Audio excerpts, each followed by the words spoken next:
How to use online will creation guide properly. Beginner mistakes that cost you. Creating a will online seems convenient, but most people get it wrong, and the consequences can be costly. The surprising truth is that even small mistakes can cause family disputes or make your will invalid. The first mistake beginners make is skipping important details. A proper will must include heirs, assets, debts, and guardians for minor children. Omitting any of these can lead to confusion or legal challenges. Another common error is not naming a reliable executor. This person manages your estate, and choosing someone unprepared or unavailable can delay distributions and create conflict. Many users also forget about legal requirements. Wills often require witnesses or notarization depending on state law. Failing to follow these rules can render your online will unenforceable. A surprising mistake is ignoring digital assets. Social media, email accounts, and online financial accounts need clear instructions. Without them,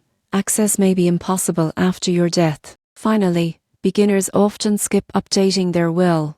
Life changes like marriage, divorce, or new children require adjustments. Regular reviews ensure your will reflects your current wishes. To properly use an online will creation guide, include all essential details, name a competent executor, follow legal requirements, address digital assets, and update regularly. Avoiding these mistakes ensures your estate is distributed according to your wishes without unnecessary complications.